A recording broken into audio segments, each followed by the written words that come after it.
Hello YouTube! Cette semaine, deuxième partie de l'interview avec Noémie. Avant de visionner, je te laisse mettre pause, t'abonner, cliquer sur la cloche pour être informé de toutes les prochaines vidéos et je te dis à très vite. Bon visionnage!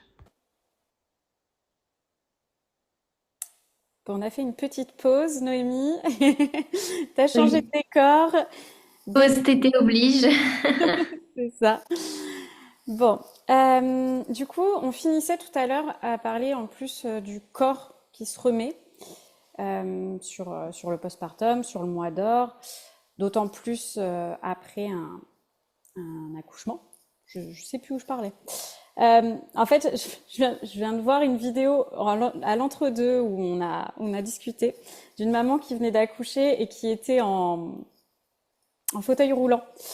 Et je trouve ça assez typique de l'hôpital, pour moi avoir accouché à l'hôpital aussi, de se retrouver dans ce fauteuil roulant. Quoi qu'il arrive, quoi qu'il se passe, tu te retrouves dans cette chaise pour aller jusqu'à ta chambre.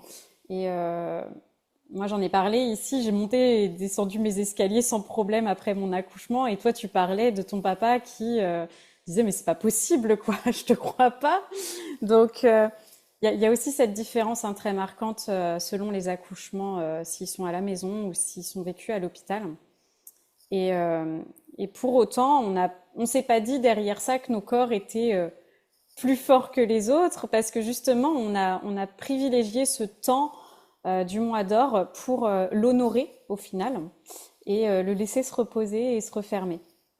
Donc, Oui, oui, totalement. donc j'aimerais qu'on aborde toute cette partie autour du corps. Et parce que quand tu viens d'accoucher, clairement, bah, ton corps, tu t'en es peut-être un peu plus dissocié. Et puis au fur et à mesure des 40 jours, tu commences à te reconnecter aussi à ton corps, à celui que tu avais avant aussi, cette image du corps que tu avais. Et puis tu te retrouves avec un bébé qui est à l'extérieur, un corps différent. Et donc, tu as tout ce travail-là qui commence à se faire dans ton esprit sur ces 40 jours. Donc, est-ce que toi, tu peux nous parler de ça, de ton point de vue, de ce que tu as vécu? Oui, avec plaisir. Alors moi, c'était assez impressionnant parce que je m'attendais... En fait, quand j'ai accouché, les quelques heures après, même le lendemain, j'étais mais choquée. En fait, je m'étais préparée. C'est bizarre, mais c'est un peu aussi les choses qu'on voit sur les réseaux sociaux. Je m'étais préparée à avoir un corps vraiment, bah, je sais pas moi, moche, enfin, ou tout flagada, ou à me voir comme vraiment. Enfin, je m'étais préparée à pas aimer mon corps, en fait. Je m'étais dit, oh là Ok. là, ça va être quelque chose d'incroyable. Forcément, ton ventre, il est devenu énorme pendant 9 mois, donc après, bon, bah voilà, ça sera normal. Et en fait, pas du tout. J'étais choquée. Alors, je sais pas si c'est mon âge, si c'est la maison, si c'est ce que j'ai fait pendant la grossesse, j'en sais rien. Mais alors moi, j'étais choquée. Mais dans le bon sens du terme, du coup. Et ça m'a fait du bien, en fait, de me dire, oh wow, punaise, tu retrouves ton corps et ta légèreté. Alors, qu'on s'entende, hein, j'ai pas du tout retrouvé mon corps comme il était avant. Loin de là, et encore aujourd'hui, à 2 mois postpartum, j'ai toujours 10 kilos en plus. Donc, j'ai vraiment pas retrouvé mon corps comme avant. Mais cependant, j'avais ce sentiment d'avoir un corps, bah, tu sais, pas tonique, mais qui avait repris sa place un peu. Donc, ça m'a fait du bien. En fait, ça m'a fait du bien parce qu'à la fin de la grossesse, vraiment, pourtant, j'ai accouché avec 2 semaines d'avance, donc rien à voir avec toi, là encore une fois. Tu vois, je me dis si Oui, j'avais c'est dû tenir clair. 1 mois de plus, les 2 semaines de base plus 2 mois 2 semaines de suite, donc un mois au total, ça aurait été chaud. Je l'aurais fait, mais ça aurait été chaud. Ouais. Donc chapeau à toi, chapeau à toi. On n'a pas vécu la même fin de grossesse non plus. C'est vrai que c'est pas forcément comparable. Oui. Moi, je pétais la forme, j'avais pas de douleur, hein. Ah voilà, tu J'aurais vois, pu c'est tenir encore un mois de plus. Donc, incroyable. Alors que moi, pas du tout. Donc c'est vraiment, chaque femme est différente, chaque accouchement, chaque grossesse est différent, chaque postpartum est différent. On ne cessera jamais de le dire. Mais voilà en tout cas ce qui s'est passé pour moi. Donc oui, ça m'a fait du bien, tu vois. Et puis les jours sont passés, les semaines et tout. Et il y a eu un moment où c'est comme si je me suis réveillée et je me suis dit, ah ouais, là en fait, c'est plus du tout ton corps comme avant. Tu vois, et t'as bien 10 kilos en plus et on le voit, tu vois. Et donc bah là, ça a été... Enfin, en fait, je sais pas quoi te dire parce que si tu veux, oui, c'est pas évident de voir son corps avec qui a changé, qui n'est plus comme avant. Tu vois que t'as plus, t'as plus ta tonicité, donc c'est pas forcément facile, agréable. Mais de l'autre côté, on est quand même consciente que ce que notre corps a fait, c'est incroyable et que tout est normal. Tu sais, c'est pas comme si j'avais pris 10 kilos comme ça parce que j'ai mangé que de la merde pendant 9 mois. Oui. C'est pas ça en fait, c'est mon corps, il a créé un petit être humain. Enfin, c'est évident, il y a eu l'accouchement et tout. Donc, si tu veux, il y a eu ce réveil un peu où je me suis dit, ah ouais, punaise, ça me manque un peu comment j'étais au début d'année. Mais voilà, je suis consciente que je vais retrouver petit à petit une forme physique. Enfin, j'ai commencé à reprendre des bonnes habitudes. Je sens que ça y est, je suis plus tonique. Je perds de l'eau déjà, puisqu'il y a ça aussi, tu vois, il y a toute la rétention d'eau. Toute la rétention d'eau, la rétention d'émotions aussi. Oui, t'es d'accord? Me regarde avec ses grands yeux. Donc, euh, donc voilà, je pense que ça a évolué. Après, mon rapport à mon corps, il a toujours été sain, entre guillemets. Alors, comme tout le monde, tu vois, il y a eu des moments où, bah oui, t'es moins bienveillante avec ton corps, tu t'aimes pas pareil, donc t'es un peu plus dur avec toi. Mais de manière générale, voilà, j'ai toujours eu un rapport à mon corps plutôt sain. Et par contre, j'ai toujours aimé avoir un corps, bah, tu sais, tonique et avec mon poids de forme, tu vois. Donc, je suis pas à 1 kilo près. Mais je veux dire, je préfère être dans mon poids de forme qu'avoir, bah oui, 5 10 kilos en plus, forcément. Donc, ce qui a été challengeant, je dirais, c'est plutôt pendant la grossesse. Pendant la grossesse, quand j'ai commencé à voir le corps qui change, tu sais, enfin, moi, j'ai eu un moment où je me regardais et je me disais, ah ouais, t'es enceinte, mais en fait, ça se voit, enfin, ça se voit dans ton ventre, mais t'as pas beaucoup bougé. Et il y a un moment où, en fait, c'est totalement l'inverse, où tu vois que t'as pris des kilos, t'as gonflé, en fait. Surtout bah, à la fin, en fait, t'es gonflé. Oui. Et là, ouais, franchement, c'était challengeant pour moi, même quand je me voyais dans des... Oh, bah alors? Donc même quand, quand je me voyais dans des photos ou des vidéos, c'était plus challengeant. Mais D'accord. voilà, en postpartum, je dirais que j'ai plus été agréablement surprise qu'autre chose, on va dire. Ok. Même au bout du coup des 40 jours. Bah, comme je t'ai dit, au bout des Ouais. 40 jours, j'ai vraiment eu ce truc où... En fait, t'as vite remis ton esprit à, à se dire voilà ce que j'ai accompli Voilà, au exactement, final. exactement. Il y a eu cette réalisation de, ah bah ouais, tu vois, les 10 kilos en plus, on les voit bien. Je serais quand même mieux sans, dans le sens où, que ce soit physiquement, enfin, que ce soit physiquement dans le sens esthétiquement, mais surtout physiquement dans le sens bah, de la vitalité, en fait, de la forme physique. Tu vois. Totalement. Donc j'ai conscience de ça, mais très rapidement, je me suis dit, oui, bon, bah voilà, ça va m'amuser, je vais en faire un challenge, tu vois, où pendant plusieurs mois, et ben, je vais me remettre en forme, etc., tu vois. Donc, euh, donc ouais, c'est pas resté longtemps, mais après, je suis consciente, hein, quand je me vois dans les photos et tout, bah oui, je suis consciente que j'ai plus le même corps, la même forme qu'avant. Mais bon. Je trouve ça puissant tes mots et vraiment, j'espère que ça va inspirer des mamans qui vont t'écouter, c'est de dire, je vais en faire un jeu, de retrouver Ah ce corps oui. et tout ça, et en fait de ne pas s'enfermer, et c'est très très facile de tomber là-dedans en postpartum, en plus de s'enfermer dans ce truc de je m'aime pas, de j'aime pas ce que je vois et tout ça, et en fait de se rappeler de ce que le corps a accompli et voilà, et de le prendre comme un jeu. Au final, l'état d'esprit joue beaucoup sur ça et sur l'impact que ça va avoir sur toute la suite de ton postpartum, parce que chacune a des problématiques différentes dans le postpartum et va se focaliser sur différentes choses. Et il y en a, c'est le corps. Pour avoir déjà eu des mamans, avoir été déjà en contact avec des mamans qui m'ont dit mais moi je veux retrouver mon corps d'avant là, maintenant. Bah, Ouais, je comprends, c'est normal, mais enfin, c'est normal sans être normal en fait. Encore une les fois, réseaux aussi, hein, ouais, c'est ce que influencent j'allais dire. ça. C'est ça, c'est vraiment un truc de la société où bah voilà, toute la journée on va avoir des corps parfaits, voire même des mannequins un peu trop maigres et on se dit ah bah je devrais être comme ça.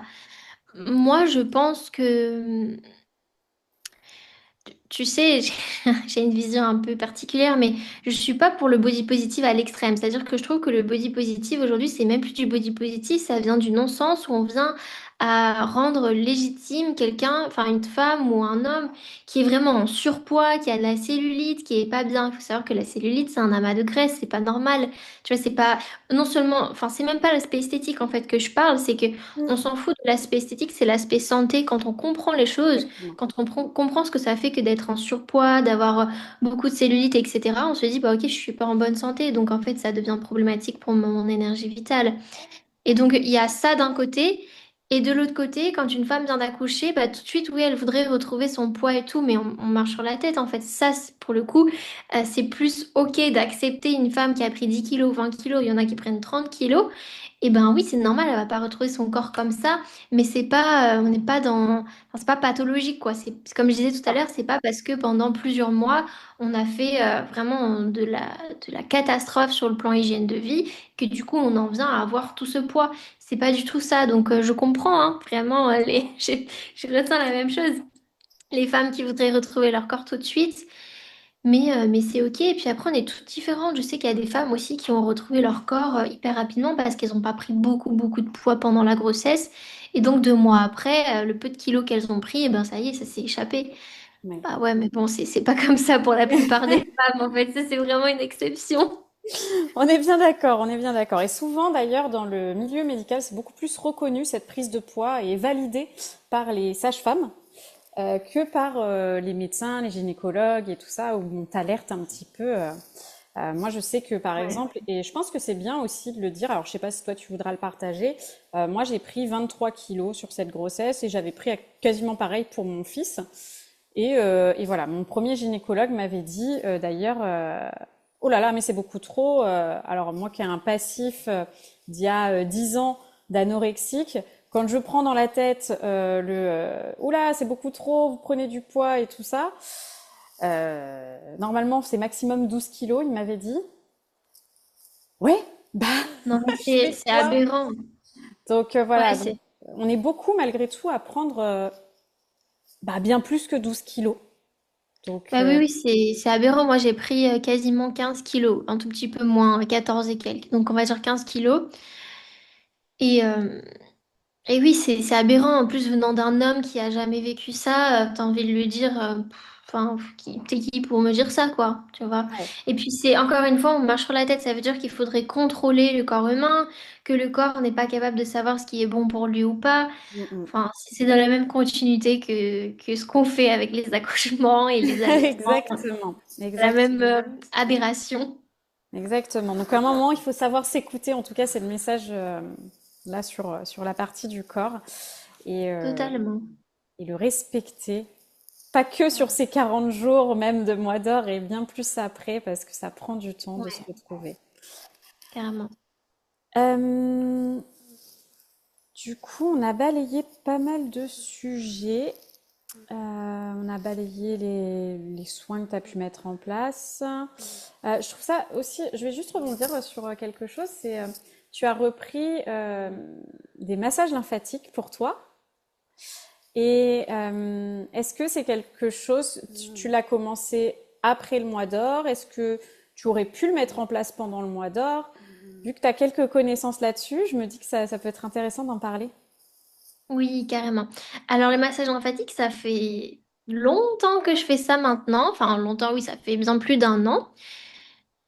Sauf qu'après, donc quand je suis tombée enceinte, en fait, on doit faire une pause, surtout le premier trimestre, parce que bah, il y a plein de choses qui se mettent en place, pardon, dans ton corps, et donc tu dois pas surcharger ton corps. Donc c'est important de vraiment mettre en place. Après, chaque femme fait ce qu'il veut, mais c'est les recommandations. Puis à partir, à tes souhaits, ma chérie. À partir du quatrième mois de grossesse, on peut reprendre, mais vraiment soft, plus comme avant. Tu vois, vraiment le season que j'ai partagé hier Sur en réel, Instagram. donc Ouais. voilà, sur Instagram. Donc vraiment les grandes zones du corps, donc au niveau des clavicules, le cou, les épaules, le ventre, l'aine et derrière les genoux. Voilà, on va stimuler un peu les grandes portes de sortie pour aider le corps. Puis c'est même bénéfique parce qu'en fait, pendant la grossesse, à la fin, il peut y avoir justement un peu de rétention d'eau et tout. Mais moi, j'ai mis de côté en fait. Je pense que c'est intuitif aussi. Tu vois, quand t'as pas envie de faire quelque chose, faut t'écouter. Il y a peut-être le corps a ses raisons que la tête ignore. Donc voilà, je me suis écoutée, j'ai laissé de côté. Et en effet, après, en postpartum, donc on peut reprendre. En fait, si t'as pas arrêté, ben de toute façon tu reprends. Alors tu vas peut-être pas le faire vraiment la première semaine, mais c'est même pas que tu peux pas, c'est une question de laisse ton corps tranquille en fait, récupérer, va pas le surcharger. T'as déjà assez à faire à t'occuper de ton bébé, donc ça sert à rien de se surcharger avec ça. Mais après, très rapidement, quand on en ressent le besoin, on peut recommencer. Donc moi, j'ai recommencé, bah, je pense à un mois, ouais, un mois postpartum, je crois. J'avais demandé quand même à la personne qui me forme pour être sûre. Elle m'avait dit oui, pas de problème. Faut juste reprendre tranquillement en fait. Donc c'est-à-dire qu'il y a plusieurs protocoles en fait qu'on peut faire pour les massages lymphatiques. Pour ceux qui savent pas, c'est hyper important hein, de stimuler sa lymphe puisque la lymphe, elle a pas de pompe, contrairement au cœur. Le cœur, il a la pompe qui l'aide pour la circulation sanguine. Mais la lymphe n'a pas de pompe. Donc c'est à nous de la stimuler. Avant, il n'y avait pas besoin parce que si tu veux, on n'était pas autant sédentaire qu'aujourd'hui. On travaillait dans les champs, on faisait ses légumes, etc. Oui, Donc toute la journée, on se baissait, on se levait, on marchait, il n'y avait pas la voiture. Donc c'était complètement différent. Et donc on n'y pensait pas parce qu'il n'y avait pas à penser à ça. Aujourd'hui, même si on est quelqu'un de sportive, c'est plus du tout comme avant. On stimule pas du tout sa lymphe comme avant. On mange pas pareil, on n'a pas la même oui. qualité nutritionnelle, donc on est beaucoup plus intoxiqué qu'avant. Donc c'est hyper important de stimuler sa lymphe pour vraiment sa santé physique, sa santé mentale, sa santé émotionnelle, sa santé digestive. Enfin, il y a vraiment énormément de bienfaits. Et donc voilà, j'ai repris petit à petit. Bah, j'ai eu les symptômes typiques de détox. C'est normal, en fait, quand on stimule sa lymphe, on peut avoir mal à la tête, on peut se sentir fatigué, on peut avoir un état grippal, on D'accord. peut être plus à vivre émotionnellement. Enfin voilà, il peut y se passer plein de choses. Mais voilà, là j'ai repris et franchement, deux salles, deux ambiances. Moi, ça me fait vraiment du bien. Ça m'a vraiment reboosté dans mon énergie. Ça améliore la qualité du sommeil. Donc forcément, tu dors mieux, bah tu te sens mieux, tu récupères bien. Et je le vois vraiment, tu vois, C'est sur mon précieux mood. avec bébé, Ah ouais, c'est le trop sommeil. précieux. Ah mais tellement. Donc c'est hyper important. Et puis je vois vraiment un avant-après quoi. Là depuis ouais depuis un peu plus de 3 semaines que je le fais. J'ai vraiment fait très progressivement. Puis là je fais un massage un peu plus complet où je fais aussi les bras et les jambes. Je stimule avec la brosse et tout. Donc là je sens que ça m'aide. Tu vois même je me trouve beaucoup plus fine au niveau du visage parce qu'en fait Ouais. ça aide le corps à perdre de l'eau en trop. Donc, si tu veux, il y a même une perte de poids qui est saine parce que ça élimine tout ce que la lymphe a stocké. Où la lymphe, bah, elle est épaisse en fait, et ben ça l'aide à l'éliminer. Donc tu perds du poids vraiment naturellement. Et je le vois là, je pense que j'ai perdu 1 kilo déjà en l'espace ouais, de 2 semaines vraiment facilement. Super. Donc ça aide énormément. Ok, c'est génial. Et du coup, tu disais au bout d'un mois, donc c'est sur la fin de ton mois d'or que tu te remets à le faire. Ouais, c'est ça, c'est ça. Mais tu peux le refaire avant. Mais Ah, bon, c'est il vraiment faut spécifique s'écouter. à toi, ton histoire, et c'est pour ça que Oui. toi, tu t'es mis à Oui, le refaire à ce moment-là, quand tu l'as senti complètement. au final. C'est Et, ça. et tu parlais aussi d'alimentation. Je reviens du coup un petit peu là-dessus, mais dans ce que vous avez mangé pendant ce mois d'or, quel type d'alimentation vous avez privilégié? Alors, c'était une alimentation réconfortante, puisqu'on a mangé, bah, tu sais, Fabien, il est originaire de La Réunion, donc il aime bien faire des caris poulets. Je sais pas si tu connais, mais en gros, c'est du poulet un peu en sauce, quoi, avec du riz, des lentilles, etc. Donc, on a mangé un peu plus soft que ce qu'ils font eux, mais principalement, c'était ça les plats qu'on avait préparés. Puis après, ben, il y avait beaucoup de légumes. De temps en temps, on s'est fait des pâtes, tu vois, le truc rapide où, ben, en fait, Ouais. Fabien qui disait je serai là pour te faire à manger, des fois, il avait un peu moins envie de faire à manger. Donc, du coup, c'était le truc rapide où on faisait cuire des pâtes avec protéines, légumes. Mais voilà, c'était une alimentation vraiment chaude, réconfortante, avec bah, tout ce qui va être anti-inflammatoire. Donc, ail, oignon, gingembre, curcuma. Du cumin sur les Ouais, œufs, enfin voilà, tout ce qui va être, qui va booster la digestion, aider, voilà. ouais, c'est C'est ça. ça qu'on a fait. Et c'est vraiment l'importance de l'alimentation dans ce mois d'or, c'est bah, déjà que ce soit cuit pour éviter au système digestif d'être trop sollicité pour la digestion. Et donc la Oui, chaleur, parce que c'est le point crucial du mois d'or, c'est vraiment rechercher la chaleur pour la maman et pour le bébé au final. Et c'est pareil, ouais, c'est en fait conserver un maximum d'énergie, donc éviter que le corps oui. ait à se réchauffer. Ok, Totalement. Et puis d'ailleurs, tu vois, je pense que la mère, si elle s'écoute, si on la laisse tranquille, elle sait. Par exemple, moi, tout au long de ma grossesse, puis j'ai vécu la plupart de ma grossesse avec du beau temps, du coup, puisque le début de ma grossesse, j'étais à La Réunion, il faisait très beau. Après, on est revenu en France, il commençait à faire beau. Puis après, il y a eu l'été, donc voilà.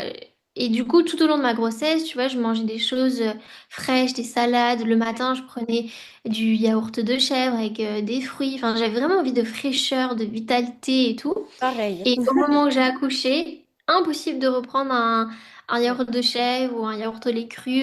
Impossible, parce que je n'avais pas du tout envie. Et j'étais plutôt sur des trucs chauds. Donc des œufs cuits, ou alors après, pendant une longue période, j'ai pris des porridge, alors que de base, moi, j'aime pas ça. Mais les porridge de Fabien, il les fait bien. Donc j'ai pu les manger. Et ça m'a fait énormément du bien, que ce soit pour la lactation, pour la digestion. Enfin, très vite, en fait, j'ai retrouvé une digestion limite meilleure qu'avant mon accouchement. Ça, c'est trop bien. Ah ouais, c'est pas négligeable. Ouais, c'est clair. Donc, trop, trop bien. Et oui, Super. dernier tips peut-être pour les mamans, mais c'est en effet ne pas boire de l'eau froide. Mais déjà, tout le temps. Moi, je bois jamais d'eau froide. Ou c'est très, très rare quand vraiment j'ai que de l'eau froide et que j'ai trop soif. Mais tout le temps, c'est de l'eau à température ambiante. Ah Et oui. le matin, de l'eau un peu chaude. Tu vois, tiède, voire chaude. Mais nature. Et ça fait trop, trop, trop du bien. Ça booste énormément la digestion, ça réveille les organes et ça te met vraiment dans des bonnes conditions pour attaquer ta journée. Bah, merci pour ces conseils en tout cas. Et c'est intéressant aussi parce que tu as parlé de lactation et on n'a pas parlé de cette mise en place de l'allaitement sur le mois d'or qui est vraiment, vraiment essentielle en fait. C'est aussi ça, garder ce cocon, cette chaleur, ça facilite la mise en place de l'allaitement. Donc est-ce que toi, tu peux nous parler de ce qui s'est passé pour toi? Bon, tu nous as déjà en plus fait Je vous ai un petit teasé, ouais. teasing avec, bah, justement le frein restrictif. Mais est-ce que tu peux nous parler de toute cette mise en place? Oui. Alors, principalement, encore une fois, j'ai un bon souvenir. Je sais pas si c'est parce que je suis profondément positive, mais j'ai tendance à, après coup, voir, oh, bon, non, ça va, c'était bien. Sur le moment, oui, il y a eu des moments challengeants. Mais écoute, ça s'est bien mis en place, c'est-à-dire que à partir du deuxième jour, j'avais déjà la montée de lait qui commençait. Troisième, quatrième jour, bah, ça y est, le lait commençait à vraiment s'épaissir, blanchir. Et donc, à ce niveau-là, c'était top. Après, bah oui, les challenges, forcément, c'était la prise de sein de bébé. Elle galérait, tu vois, elle tétait, puis elle enlevait le sein. Bah, du coup, elle avait beaucoup d'air. Je pense qu'elle tétait pas assez, donc elle pleurait un peu plus. Bon, pas énormément, mais bon, voilà. On sentait que c'était pas très fluide. Il y avait aussi un côté où j'avais beaucoup plus de mal à la mettre que l'autre. Donc, mon sein gauche, ça allait, mais le sein droit, c'était galère. Donc, Mm. on a dû faire bah, voilà, de l'ostéopathie. On a dû ben, demander une première fois pour le frein, une deuxième fois, puis une troisième fois. Et au final, après, ce qui nous a aidé, c'est d'aller voir un dentiste. Je pense que c'est le conseil à donner aux parents, c'est aller voir un dentiste parce que qu'il soit spécialisé ou pas dans les freins, je pense que le dentiste, il va savoir. Alors qu'un ostéo ou une sage-femme, si elle n'est pas spécialisée là-dedans, ben, en fait, elle va te dire, oh ben non, il n'y a rien. Mais il y avait. Et puis même moi, après, je m'en suis quelque part un peu voulu parce que déjà, je le savais, je le ressentais. Mais même en regardant, parce que si tu veux, j'avais regardé sous la langue, un peu sur les joues, mais j'avais pas pensé à regarder la lèvre supérieure. Ah oui. Et il y a un moment, c'est ce que je me dis, tu vois, je pensais et tout, je me dis, mais attends, mais je peux regarder de moi-même. Je regarde et là, je vois que de toute façon, il y a un problème. C'était pas normal que ce soit aussi épais, aussi grand, tu vois. Je me dis, bah, ça doit la gêner en fait pour bien ouvrir Ouais. et tout. Et pas manquer. Vraiment, un jour après, je crois, enfin, Fabien, il s'active et tout, il cherche un dentiste. Finalement, on demande à sa dentiste, elle nous dit, oui, oui, emmenez-la et tout. Elle regarde et elle dit, bah oui, elle dit exactement ce que j'avais pensé, c'est-à-dire que langue, il n'y avait rien, joue, il n'y avait rien, et lèvres supérieures, il y avait un frein restrictif. Donc Tu voilà, savais. donc ça, oui, ça, déjà, premièrement, oui, je savais, mais au-delà de ça, ben, si ça avait été traité plus tôt, forcément, j'aurais pas eu ce... Parce que oui, ce que j'ai pas dit, c'est que donc, le lancement, ça allait, mais en même temps, c'était pas fluide. Tu vois, il y avait un côté, Mm. tout était bien parce que j'avais suffisamment de lait, voire même en abondance. Alors ça, c'est toujours mon sujet du moment, c'est comment gérer la lactation abondante parce que alors, gratitude, vraiment gratitude, c'est la première chose. Mais la deuxième chose, c'est qu'est-ce que ça peut être relou des fois, franchement. Quand on a de partout, tes t-shirts, ils font pas 5 minutes. Bah oui. Enfin, bref, on en parlera après, c'est un autre sujet. Mais donc, il y a eu ça. Et après, au bout, je crois, de 2 à 3 semaines, je sais plus exactement, j'ai commencé à avoir un engorgement, du coup. Et là, c'était très douloureux, vraiment, engorgement. Je parlais avec Emma, elle me disait qu'elle pensait que c'était bouché, tu vois, j'avais une ampoule Mm. Une de ampoule de bouchée. lait. Enfin, voilà, une ampoule de lait, j'avais un canal de bouchée. Et donc, on est allé chercher des petites aiguilles, tu sais, pour percer et tout, mais en même temps, Ouais. c'était pas très visible, donc je comprenais pas, je savais pas comment faire. Enfin, voilà, donc ça m'a plus, tu vois, pris de l'énergie mentale et émotionnelle qu'autre Ouais. chose. Et ouais, ça, c'était fatigant. Et c'est pour ça qu'à ce moment-là, bah oui, je craquais beaucoup plus, tu vois, il y a eu des moments où vraiment je pleurais parce que je disais à la famille, mais j'en peux plus, en fait, parce que ça me faisait mal, puis je comprenais pas. On me disait qu'elle avait pas de frein, je me disais pourtant, mais je fais tout bien, je la mets dans la bonne position. Mon lait, il est là en abondance. Enfin, c'est quoi le problème au bout d'un moment, tu vois? Ouais. Donc ça, c'était ouais, la petite semaine vraiment pas sympa, quoi. Et à partir du moment où on a eu le verdict qu'elle avait bien un frein de lèvres supérieur, elle s'exprime, elle dit, oui, oui, je me souviens, maman. Elle veut participer. C'était chiant, hein, c'était chiant. Donc à partir de ce moment, on a été lui faire enlever le frein restrictif. Mais là, c'est pareil, elle avait, si tu veux, donc nous, on est dans un petit village. À 30 à 40 minutes, il y a la ville. Et dans cette ville, normalement, il y avait quelqu'un qui pouvait le faire. Youpla. Mhm. Ben oui. Donc dans la ville d'à côté, le chirurgien qui pouvait le faire n'était pas dans le pays. Il n'était pas là. Donc il nous dit, enfin on savait pas quand est-ce qu'il allait revenir et tout, on allait attendre trop longtemps.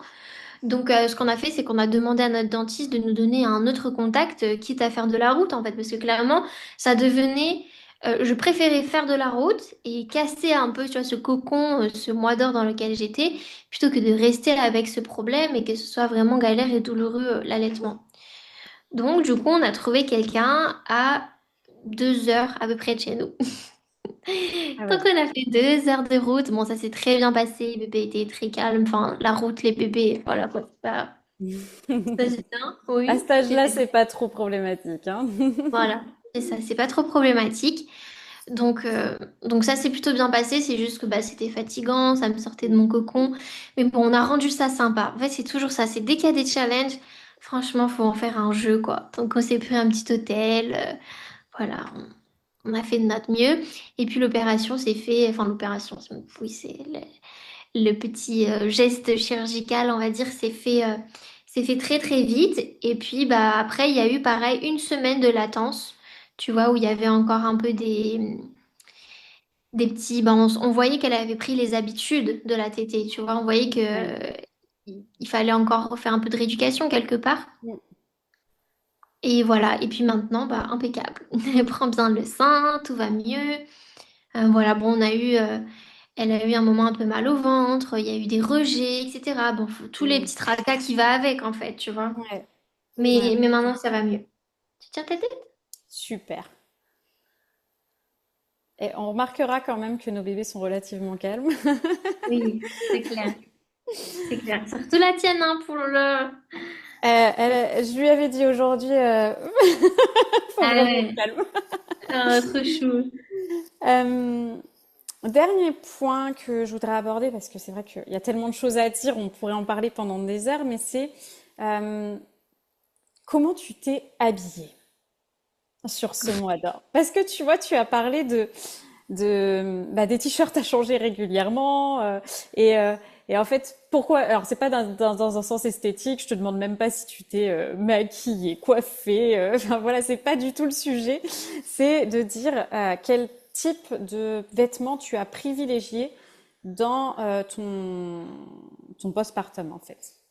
Ouais, et ouais, alors c'est très simple, je me suis pas habillée. Principalement, j'étais en culotte avec ma couche culotte au début parce que bah Ouais. forcément voilà, tu perds du sang et tout. Mais vraiment, je me suis pas embêtée. Quand je dis les t-shirts et tout, c'était tu vois des fois je mettais des t-shirts parce qu'en fait la nuit par exemple, j'étais en nage, etc. Quand j'ai dû sortir un petit peu, tu sais, bah j'ai vite vu en fait que j'avais beau mettre euh, une brassière parce que j'avais pas de soutien-gorge. Moi de base, je porte jamais de soutien-gorge. Même la nuit, je dors vraiment en culotte. Enfin, j'aime bien, tu vois, être tranquille Ouais. dans mon espace. Et là, donc au début, c'est ce que je faisais. Je prenais des brassières et je mettais des petits cotons ou des petits coussinets, tu sais. Mais en fait, on sortait, mais au bout de 30 minutes ou 1 heure, c'était tout mouillé, quoi. Et puis en plus, l'odeur du lait mouillé comme ça, On est horrible. d'accord. On est Mais d'accord. c'est horrible. À un moment, mais vraiment, je me souviens d'un moment, j'ai pété un câble. J'ai dit à Fabien, mais là, mais j'en peux plus, ça peut plus durer. En fait, ça puait trop. Et puis, mais c'était trop de gestion. Enfin, c'était trop de charge au quotidien, tu vois. C'était vraiment trop. Donc, euh, donc vraiment, ouais, j'en pouvais plus. Mais principalement, je me suis pas beaucoup habillée. Et puis, il y a que là où maintenant j'ai trouvé un système, c'est que bah tant pis, je mets un soutien-gorge bien large, quoi, en coton. Et dedans, je mets des cotons pareils que je double, enfin, que je mets en quatre même. Ouais. Et pour l'instant, ça le fait. Et puis voilà, tu m'as parlé des récupérateurs qu'il faut que je Oui. commande là. Ouais. Mais ouais, Ils c'est peuvent être ça bien pour l'instant. pratiques. Ouais, ouais, ouais. Ok, et bah du coup, merci Noémie. Est-ce que il y a des choses que tu voudrais dire sur des choses que tu as découvertes sur toi, peut-être durant ce mois d'or, parce qu'il est précieux au final, hein, ce mois-là. Euh, est-ce que voilà, des choses que tu as découvertes sur toi et aussi des choses, si c'était à refaire, qu'est-ce que je changerais sur ça? Ouais. Hmm. Alors, ce que j'ai découvert, c'est que je pouvais très bien vivre avec aussi peu de sommeil. Je t'avoue que j'ai appréhendé parce que de base, je suis une grosse dormeuse. J'aime bien dormir. Il me faut bien mes 9 heures de sommeil. Enfin, voilà, j'ai toujours bien aimé vraiment dormir, tu vois, bien récupérer la nuit. Et là, bah, en fait, c'est instinctif. Tu te lèves à 6 heures du matin, 8 heures, tu es en pleine forme. Mais parce que du coup, bon, on a la chance avec Fabien, du coup, on est deux. Donc forcément, on s'entraide. Ou par exemple, tu vois, les matins, lui, il va se réveiller vers 6 heures. Et puis moi, je peux dormir jusqu'à 8 heures. Donc j'ai 2 heures où vraiment je dors. Et puis en plus, seule. Donc du coup, c'est la meilleure des récupérations. Tu te poses pas la tête de... Enfin, parce que dans la nuit, même si bébé, elle va dormir pendant 3 heures, 4 heures ou même plus, bah, elle fait toujours ses petits bruits et tout, et puis bah, le cerveau de la femme, elle entend tout, quoi, j'entends Ouais. tout. Donc mon sommeil, il peut être saccadé, mais étant donné que j'allaite, je pense que pour toi c'est pareil, bah, Oui, franchement, la qualité de sommeil, c'est pas du tout pareil. Je peux dormir aujourd'hui 3 heures, au bout de 3 heures, je me réveille toute seule, en fait, je me dis, mais j'ai assez dormi là, j'ai plus besoin de dormir, totalement. tu Les vois? hormones, elles font très bien le job quand on C'est allait. clair. Et Ouais. ça, c'est incroyable. C'est clair que j'ai découvert ça et j'appréhendais vraiment. Et même à la fin de ma grossesse, je dormais. Je me disais, bon, là, je profite parce qu'après, c'est fini. Mais en fait, limite, j'ai une meilleure qualité de sommeil aujourd'hui et je suis plus en forme la journée parce que mon sommeil, il est vraiment réparateur. Mm. Et donc c'est top, quoi. Même si je me réveille, hein, comme j'ai dit dans la nuit, des fois, je vais me réveiller. Toutes les nuits sont différentes, mais des fois, oui. Bah, toutes les 1 heure, 1 heure et demie, tu te réveilles parce que ton bébé, il a fait un bruit ou tu as envie d'aller aux toilettes. Hein? T'es d'accord? Oui. Donc, euh, donc c'est comme ça, mais ouais, ça j'ai découvert et c'est top. Tu modifierais quelque chose sur ton mois d'or du coup? Ah ben C'est à refaire? clairement si c'était à refaire, quand on en discutait avec Fabien, on a fait une vidéo aussi sur notre postpartum. Et ouais, si c'était à refaire, on prendrait vraiment quelqu'un qui nous fait à manger. Ouais. Vraiment, vraiment, vraiment. Autant le ménage, on prendrait aussi quelqu'un qui nous fait le ménage. Mais je vais dire, pourtant, enfin, j'aime bien que ma maison soit propre, bien rangée et tout. J'ai été éduquée par une mère très, très maniaque, maniaque plus, tu vois. Vraiment, vraiment. Donc, il y a eu des moments, c'était challengeant, mais j'ai envie de te dire, c'est pas la priorité. Par contre, manger, c'est très important. Tu as besoin de beaucoup manger quand tu allaites. En plus, ça demande beaucoup de force. Donc, ouais, je prendrais vraiment quelqu'un qui nous fait des repas où je Ouais. préparerais beaucoup plus. Ça, carrément. Je partage la même chose sur mon récit à moi. Ah ouais, Donc, on se ça retrouve m'étonne pas. totalement là-dessus. Ouais. Ouais. Euh, Est-ce que tu as des choses à rajouter, Noémie? Hmm, qu'est-ce que je peux rajouter? Ben, ouais, j'aimerais vraiment que toute cette conscience change, tu vois, sur la grossesse, les accouchements, le postpartum, l'allaitement. Et mon message, c'est que on est toutes capables. La preuve pour toi, tu vois, qui est une maman en solo, t'es toute seule et pourtant ça t'empêche pas d'éduquer ton fils, d'éduquer ta fille, d'allaiter, de travailler à côté, de créer ton business. Mais t'es incroyable, Léa, tu vois. Donc si toi tu peux le faire, si moi je peux le faire, même si je suis beaucoup soutenue par Fabien, tout le monde peut le faire. En fait, j'aimerais vraiment que Je rejoins ça. les femmes arrêtent, oui, de se chercher des excuses, mais quelque part, c'est de se laisser influencer et manipuler par le monde extérieur et que la femme prenne vraiment sa responsabilité radicale en se disant, je suis capable de passer une bonne grossesse, je suis capable d'accoucher en conscience, en puissance, je suis capable d'allaiter mon enfant et non, c'est pas quelque chose parce que moi aujourd'hui je lutte contre vraiment ce mouvement un peu féministe qui va à l'extrême où on nous dit aujourd'hui la femme attend quand même il y a des solutions, elle est plus obligée d'allaiter, puis le papa comme ça il peut donner des biberons, mais foutez-nous la paix en fait et foutez la paix à nos bébés, vraiment. Totalement. Euh, on est capable et le meilleur pour notre bébé c'est ce que la nature a prévu pour lui, donc c'est le lait de sa mère. Et ça, tu vois, quand on le dit, quand on ose dire les termes, on nous dit, ah, mais toi, tu manques d'empathie, t'es pas bienveillante, tu culpabilises. Si vous voulez, je m'en fous, moi, je sais qui je suis. Si vous voulez, c'est pas une question de culpabiliser, c'est une question de dire les termes. Au bout d'un moment, la femme, elle est puissante, elle est capable, et le meilleur, ça reste ce que la nature a prévu pour elle. Donc voilà. Et puis encore une fois, si toi, tu peux le faire en étant toute seule, même si je sais que tu es certainement Je suis soutenue. entourée, soutenue, Ouais, voilà. totalement. Enfin, Totalement. C'est important. normal. Mais bon, quand même, enfin, la nuit, j'imagine, t'es seule. Et des fois, je pense à toi et je suis fatiguée. Je me dis, attends, Léa, elle est toute seule là, donc je peux le faire, tu vois. Bah, merci beaucoup pour tes mots, merci beaucoup pour tout ça. Et je te rejoins totalement sur ça s'agite. Euh, je te rejoins totalement sur le fait que je pense que toutes les femmes sont capables. Et le but, c'est pas de dévaloriser l'homme ou quoi que ce soit, parce que je pense qu'ils sont essentiels dans cet équilibre et vraiment. Donc je rejoins totalement ton discours et merci pour tes mots, merci pour ce partage. Et puis, bah, on va devoir se laisser, hein. Avec grand plaisir. Et juste pour rebondir, en effet, tu soulèves un point, la place de l'homme, c'est justement de soutenir la femme. Et ça, enfin, Fabien, il l'a très bien compris. Alors oui, des fois, il me dit, bah, tiens, t'as qu'à tirer ton lait, comme ça, je donnerai le biberon, tu pourras. Et il me le dit parce que c'est bienveillant, tu vois. Il voit que des fois, bah oui, ça nous sollicite beaucoup, c'est clair, mais c'est pas. En fait, il faut toujours se poser la question, qu'est-ce que la nature a prévu pour moi? Qu'est-ce qui est le mieux pour moi?